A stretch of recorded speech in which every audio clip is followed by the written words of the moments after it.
Segundo aos Coríntios, capítulo 5, você que tem sua Bíblia aí, mas vai estar aparecendo ali na tela também. Segundo aos Coríntios, capítulo 5.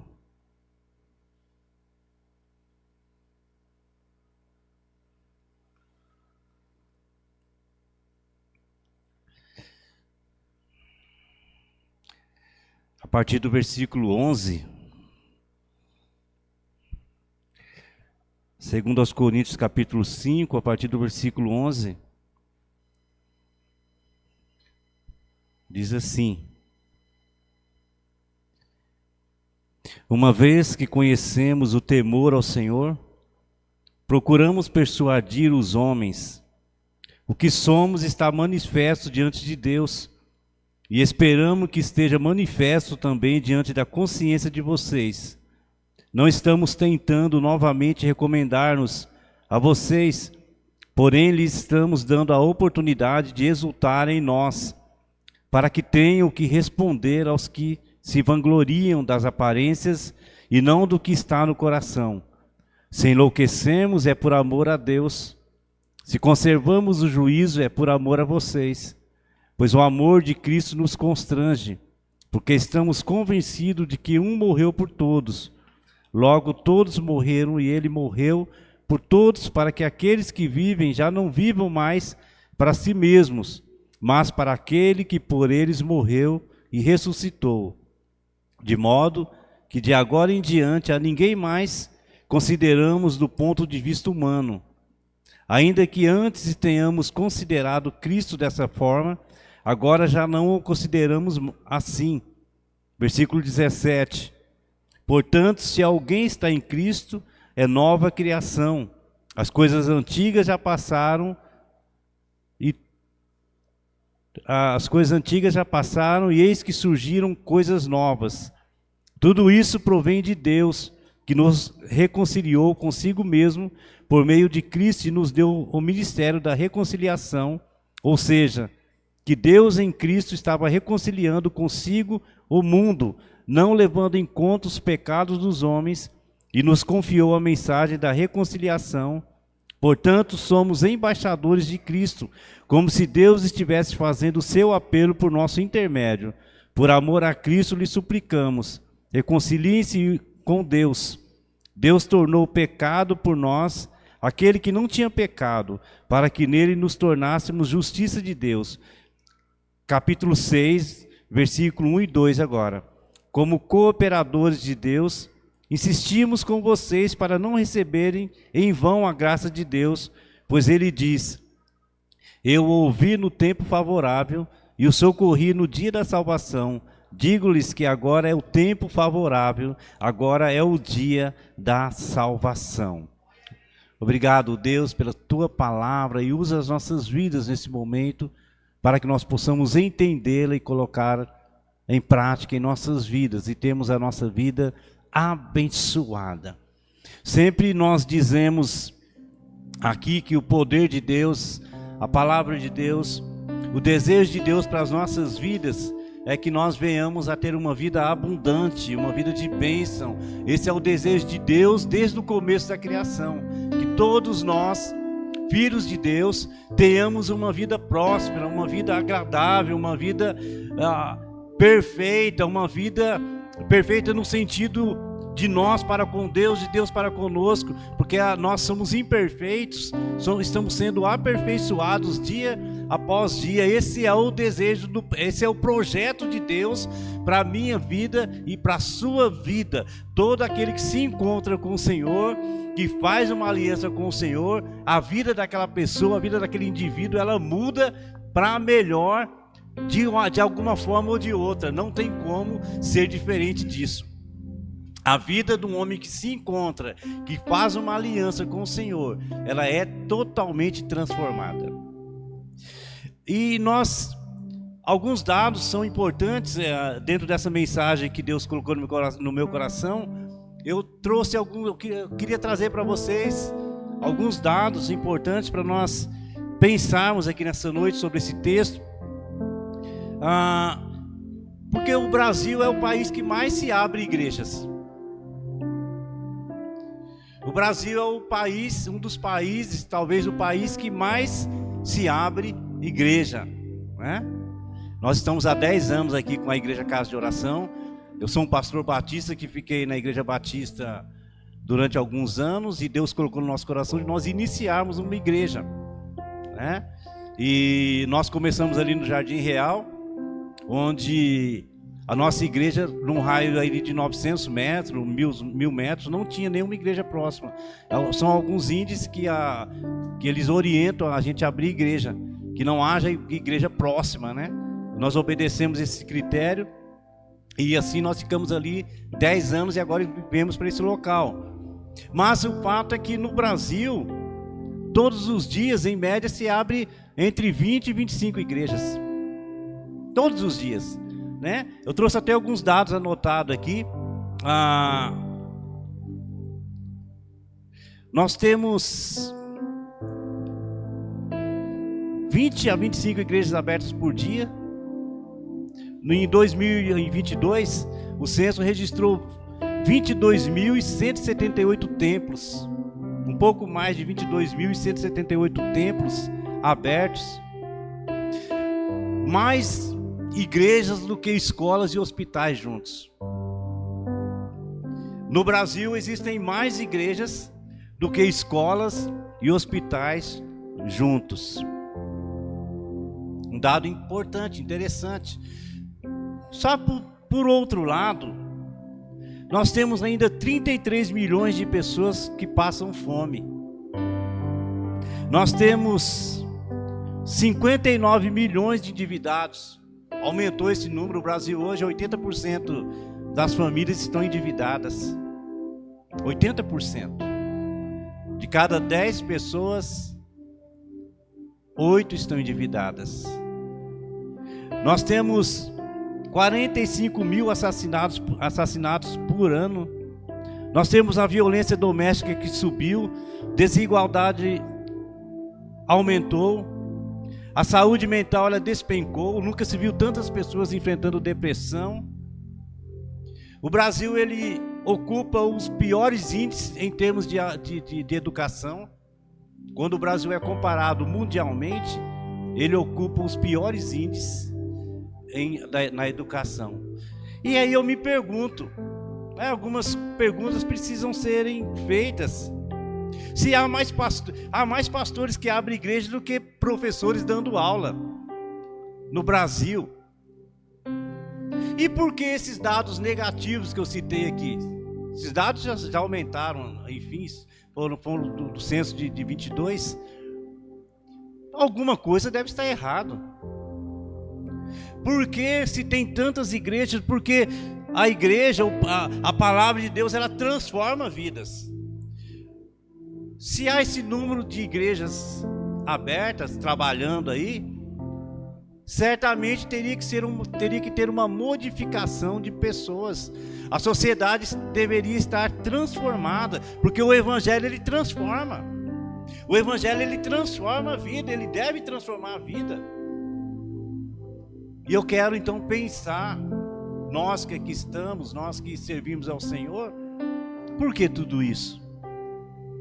O que acontece então nesse país que nós vivemos, que nós não conseguimos transformar essa sociedade em que nós estamos inseridos? Será que a culpa é de quem?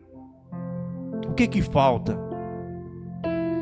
Porque a palavra de Deus aqui é muito clara. Em 2 Coríntios, Paulo ele trabalha de uma forma muito clara sobre a necessidade de transformação. O versículo 17 diz: portanto, se alguém está em Cristo, é nova criação. A pessoa, quando está em Cristo, não se modifica apenas ela, mas todo o cenário, toda a família deve ser transformada. A sociedade deve ser transformada. E por que isso não acontece? Por que essas coisas não acontecem? E eu anotei algumas situações aqui que isso resulta nesses números negativos que eu citei aqui. Primeira coisa que eu anotei aqui: falta de temor a Deus. O versículo 11. Uma vez que conhecemos o temor ao Senhor, procuramos persuadir os homens. O que somos está manifesto diante de Deus e esperamos que esteja manifesto também diante da consciência de vocês. Então, o que falta primeiro é temor a Deus, porque o número exagerado de igrejas abertas não está significando muita coisa. Será que essas igrejas abertas, será que esse número gigante de pastores está ensinando o correto? Porque nós vemos de uma forma muito clara a falta de temor a Deus. Lá em Êxodo capítulo 20, todos os 10 mandamentos ali, disse assim, eu vou resumir para a gente ganhar tempo aqui. E Deus falou todas essas palavras: eu sou o Senhor, o teu Deus, que te tirou do Egito, da terra da escravidão. Não terá outros deuses além de mim, não farás para ti nenhum ídolo, nenhuma imagem de qualquer coisa no céu. E vai citando o versículo 13, não matarás, não adulterarás, não furtarás. O versículo 18 e 20 diz assim, ó: vendo-se o povo diante dos trovões e dos relâmpagos, e do som da trombeta e do monte fumegando, todos tremeram assustados, ficaram à distância e disseram a Moisés: fala tu mesmo conosco e ouviremos, mas que Deus não fale conosco para que não morramos. Moisés disse ao povo: não tenham medo, Deus veio prová-los, para que o temor de Deus esteja em vocês e os livre de pecar. Algo que falta na nossa sociedade é o temor a Deus. Temor a Deus não é medo, não é ter medo de Deus, é um profundo respeito, uma reverência, né? Um reconhecimento da santidade de Deus, do poder de Deus, da soberania divina. Não é um medo paralisante, mas esse profundo respeito que nós devemos ter para com Deus. Deus, ele deve ocupar o centro da nossa vida. O temor de Deus, lá em Provérbios diz que é o princípio, o temor a Deus é o princípio da sabedoria. Então eu preciso temer a Deus. Será que as minhas atitudes, né, estão mostrando esse temor a Deus? Por isso que no domingo, nos dias que eu e você, nós vamos para a igreja, já antes do culto, o culto já começa lá na minha casa. Na hora que eu estou me preparando para adorar a Deus, eu vou para um lugar preparado para me adorar o Rei dos Reis, o Senhor dos Senhores. Isso que vai trazer a diferença na minha casa. Temer a Deus nesse sentido de buscar a santidade, de profundo respeito. Por isso que o crente no domingo, né, ele veste aquela roupa bonita, né? As mulheres mais ainda, né? Se preparam, se perfumam, e deve ser dessa forma, porque eu vou para o melhor lugar. Então é reverência, não, mas isso não significa que é apenas externo, mas essa reverência, essa transformação, ela deve ser interna também. É o temor a Deus. Então, primeira coisa que falta na nossa sociedade, na nossa vida, nas nossas famílias, é o temor a Deus. Eu preciso saber para quem que eu estou fazendo, para quem que eu estou cantando, né? Tudo isso, né, a santidade, o profundo respeito, a reverência, ela nos impulsiona a evitar o mal, odiar o pecado e buscar uma vida de santidade e obediência que são alinhadas à vontade de Deus. Isso é o temor a Deus que a palavra de Deus nos ensina. Então eu preciso, para que eu possa mudar a minha vida, a minha sociedade, a minha família, a sociedade, eu preciso temer a Deus. Aí o que nós vemos hoje é falta de respeito para com as coisas de Deus, né? Falta de reverência, falta de santidade, falta de reconhecimento da soberania e do poder de Deus. Quando nós olhamos a natureza, tão somente a natureza já revela a glória de Deus. O salmista diz no Salmo 19, a glória, o firmamento anuncia a glória das suas mãos. Isso aí já deveria nos remeter a um temor, uma obediência, uma santidade, que faz com que nós venhamos a nos mudar, a sermos transformados de dentro para fora. Então é importante isso, temor, falta de temor a Deus. Segunda coisa que nós percebemos dentro desse texto, falta de se ter uma vida totalmente entregue a Cristo. A sociedade hoje vive dessa forma, porque falta eu ter uma vida totalmente entregue ao Senhor. No versículo 12 ao 15, diz assim, ó: não estamos tentando novamente recomendar-nos a vocês, porém estamos dando a oportunidade de exultar em nós, para que tenham que responder aos que se vangloriam das aparências e não do que está no coração.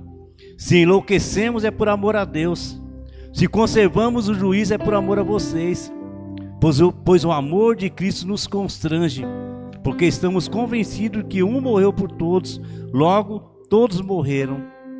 E ele morreu por todos, para que aqueles que vivem já não vivam mais para si mesmos, mas para aquele que por eles morreu e ressuscitou. Quando nós nos convertemos, irmãos, é necessário que nós permitamos que Cristo conduza a nossa vida por completo. Quando eu me entrego para o Senhor, as coisas devem mudar em minha vida. É necessário eu permitir, eu digo permitir porque nós temos um livre-arbítrio. Eis que estou à porta e bato. Se abrir, entrarei, cearei com ele e ele comigo. O que nos diferencia dos animais é que nós temos liberdade de escolha. Você escolheu vir hoje na igreja. Você poderia apenas tão simplesmente falar: eu não vou não, vou ficar em casa. Você escolheu. Nós fazemos escolhas constantemente.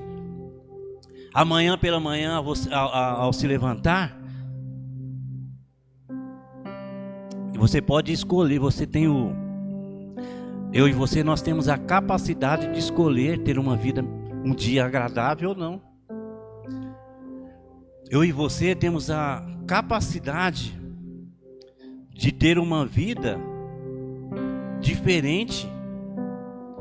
Eu e você, eu marido, você marido, você tem a oportunidade de tratar a sua esposa de forma diferente. Você esposa, da mesma forma, você tem a capacidade de tratar o seu esposo de forma diferente, de forma que a palavra de Deus orienta. Marido, ame as suas esposas. Esposas, obedeçam os seus filhos, sejam submissas, obedeçam os seus maridos, sejam submissas aos seus maridos. Isso é ter uma vida totalmente entregue a Cristo, obedecer a palavra de Deus na minha vida, na nossa vida. Isso é que faz a diferença. Da mesma forma no trabalho, onde nós estivermos, é permitir que Cristo conduza a nossa vida por completo. Nosso corpo, nossa alma, nosso espírito. Tem gente que permite o Deus acessar algumas áreas da sua vida, né? Olha, Deus, aqui o Senhor pode ter acesso, mas aqui não. Nessa área aqui eu domino. Isso não é correto, irmãos. Nós que entregamos a nossa vida para o Senhor, Deus, ele deve dominar, ele deve ter domínio total da minha vida. A minha vida deve ser totalmente entregue ao Senhor, para que eu possa deixar o meu corpo, a minha alma. A palavra de Deus diz que nosso corpo é templo do Espírito Santo. Então eu tenho que cuidar do meu corpo.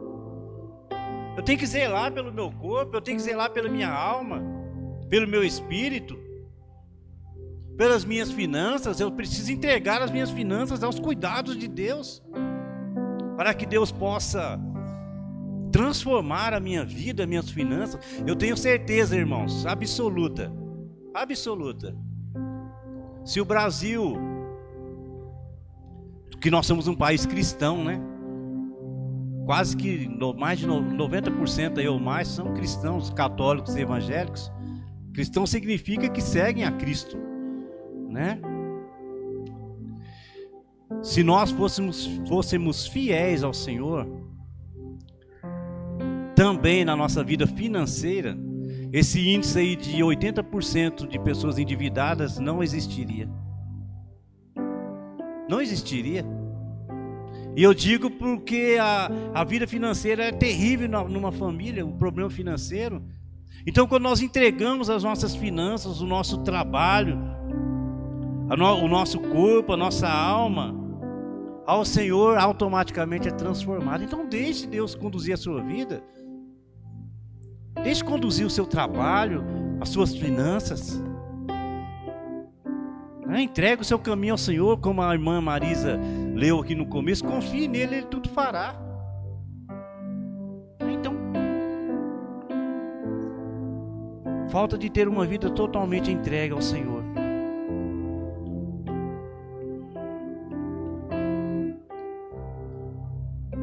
Se alguma área da sua vida que eu citei aqui, você ainda não entregou ao Senhor, significa que Deus ainda não cuida da sua vida por completo. E é importante nós deixarmos Deus conduzir. Deus é digno de toda confiança.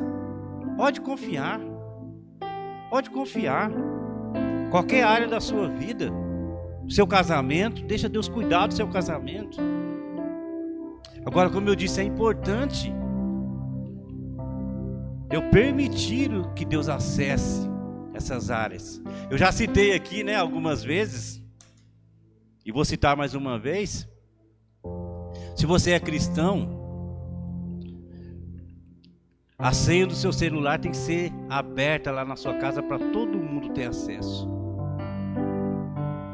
O seu marido pode ir lá no seu celular, pegar e abrir sem problema nenhum. Se não tem isso, então dá uma arrumada aí. A Esther tem acesso ao seu celular, pastor Júnior? Tem?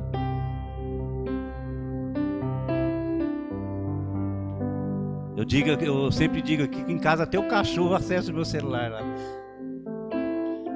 Então, se há alguém, não pode, o casal é um só, é uma pessoa só.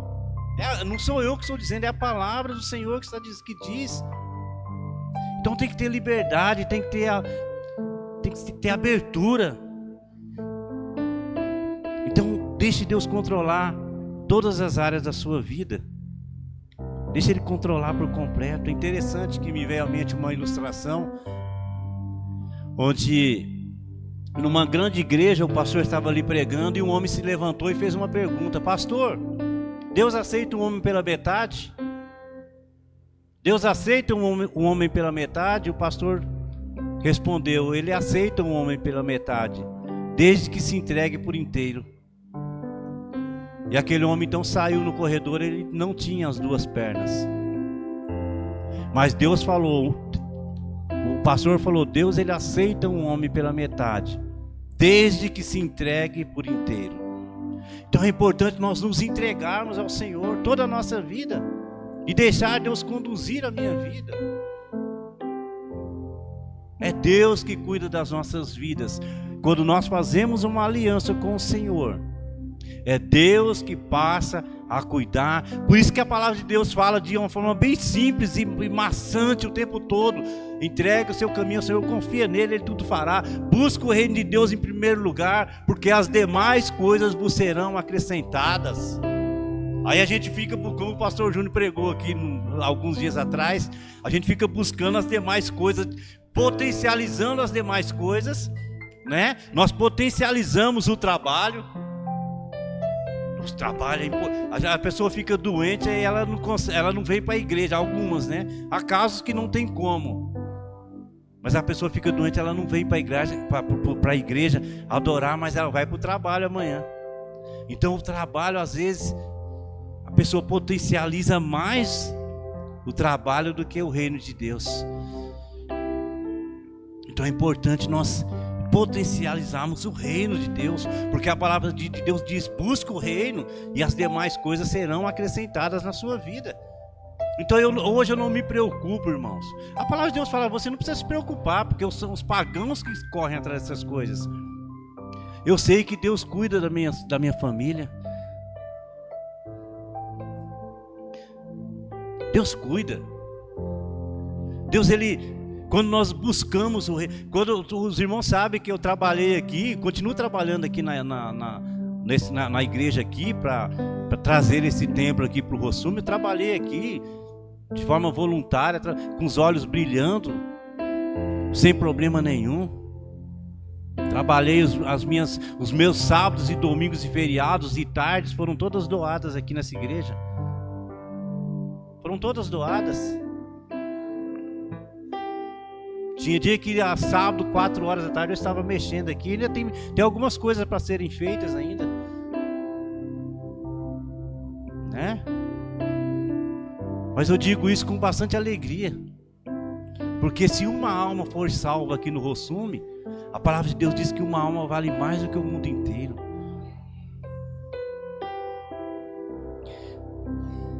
E enquanto eu estava aqui trabalhando aqui, irmãos,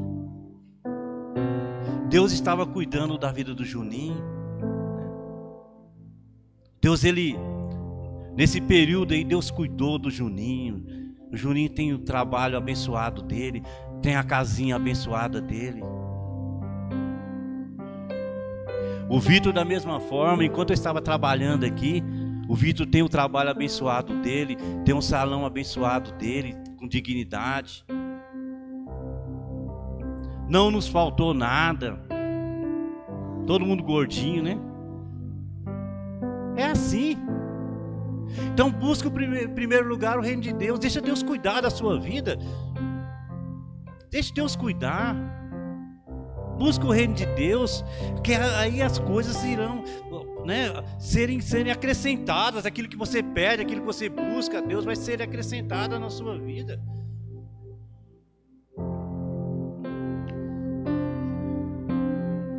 E terceiro, o que acontece, pastor, aqui, esses números negativos aí? Deixar de viver o novo de Deus na nossa vida.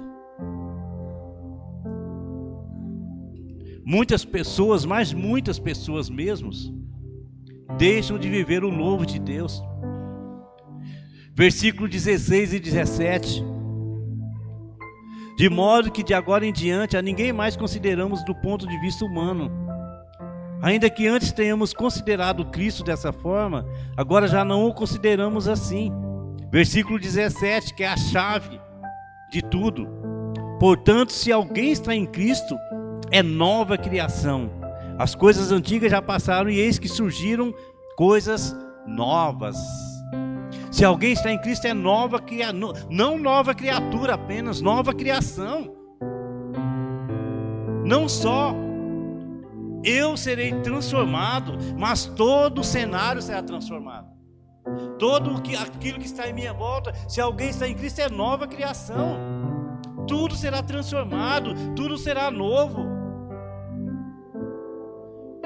É necessário nós vivermos isso. Por isso que o versículo 16 diz que nós não podemos nos considerar do ponto humano, mas nós somos humanos, mas também seres espirituais.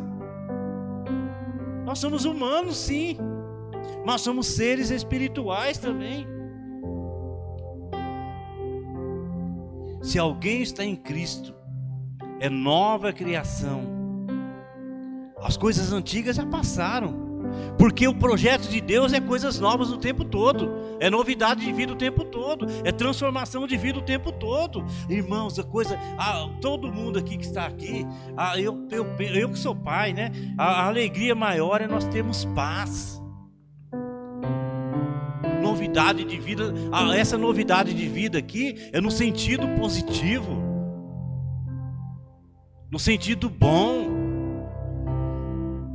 Então, lá em Isaías capítulo 43, veja, para a gente estar partindo para o final aqui. Isaías 43 diz assim, ó: versículo 18 e 19. Isaías 43, versículo 18 e 19 diz assim: esqueçam o que se foi, não vivam no passado. Olha só, tem gente que fica vivendo lá no passado, né? Ai, naquele tempo meu era bom, né? Era nada. Fala para as mulheres aí que se elas queriam voltar no passado, ficar esquentando brasa para passar roupa, né? Quem que alcançou isso aí? A Marilúcia ali, a irmã Isaura deve ter balançado. Era bom para fazer exercício, né? As mais novas não sabem o que é isso. Mas as mulheres iam passar roupa, tinha que acender o fogão a lenha. Olha só que dificuldade, hein? A irmã Odete acho que alcançou isso também. Não? Você tinha que acender o fogo, tirar a brasa, colocar num ferro e ficar assim, ó, para depois passar a roupa. Hoje em dia você liga a tomada ali, for no micro-ondas, tudo rápido.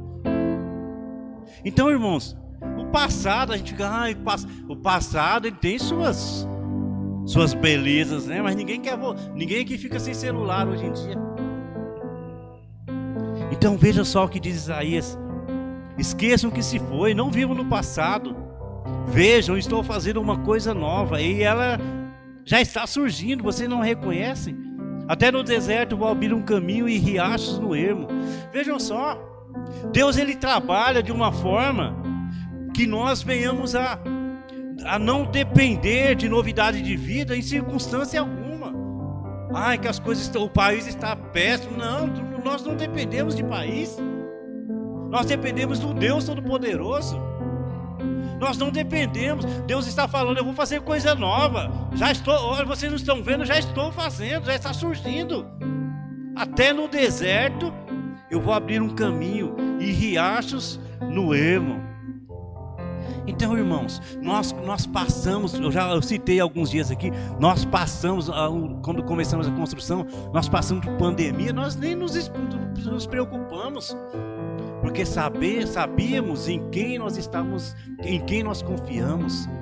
Por isso, se você tem uma luta aí na sua vida, irmãos, se você está travando aí alguma batalha, entregue na mão de Deus, confia nele e ele fará o melhor para a sua vida, para as nossas vidas.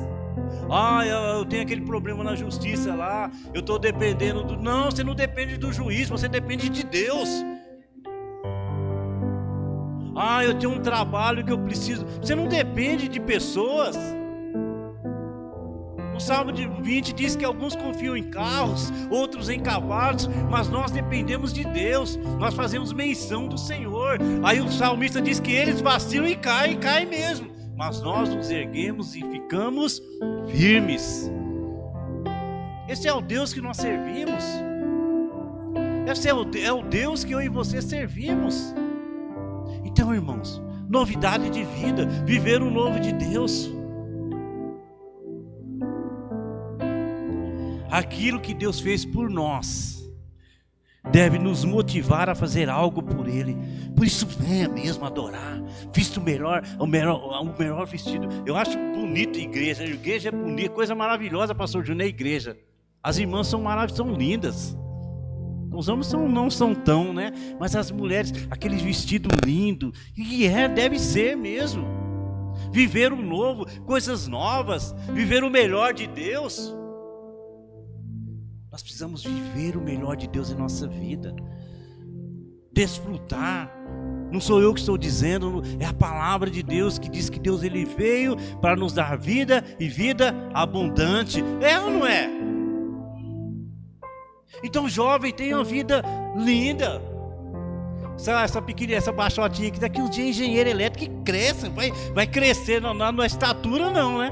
Vai ficar assim, vai crescer, vai fazer diferença na sociedade, vai ser uma grande mulher na sociedade. É esse que é o resultado de uma pessoa que se entrega ao Senhor. E o que eu devo fazer para nós fecharmos aqui? Tema a Deus e ter uma vida de completa santidade. Cada vez mais busca ao Senhor. Lá em Oséias diz que nós devemos nos esforçar em conhecer ao Senhor. Se esforce em conhecer a Deus. Quando eu conheci a Deus, Eu quero conhecer esse Deus. Que Deus é esse? Né? Que Deus, já citei isso aqui. Foi complicado eu conhecer a Deus nos caos da vida aí. Mãe com câncer, irmão morto de acidente de carro, situação financeira difícil. Falei, que Deus é esse que diz que é bom? Eu falei, eu quero conhecer esse Deus. Que Deus ele se revelou a mim nessas dificuldades. Eu sou o Deus que o choro dura uma noite, mas a alegria vem pela manhã e vem. Esse é o Deus que nós servimos, que você serve, que vale a pena você vir, que vale a pena você falar, eu não vou deixar de ir na casa do Senhor por nada, eu vou lá ouvir a palavra de Deus, eu vou adorar esse Deus, eu vou cantar para Deus. Vale a pena, irmãos. Tema a Deus e tenha uma vida de completa santidade, entrega ao Senhor. Permita que Deus conduza a sua vida por completo. Deixa Deus conduzir a partir de hoje, pastor. Eu vou deixar Deus conduzir a minha vida. Eu não vou tentar dominar. A gente anda com o freio de mão puxado às vezes, né? Não, eu vou soltar o freio de mão da minha vida e deixar Deus conduzir a minha vida. E viva o novo de Deus na sua vida diariamente. E desfrute dessa novidade. Se alguém está em Cristo, é nova criação. As coisas antigas se passaram e tudo se faz novo. Amém? Vamos cantar o último louvor para a gente orar?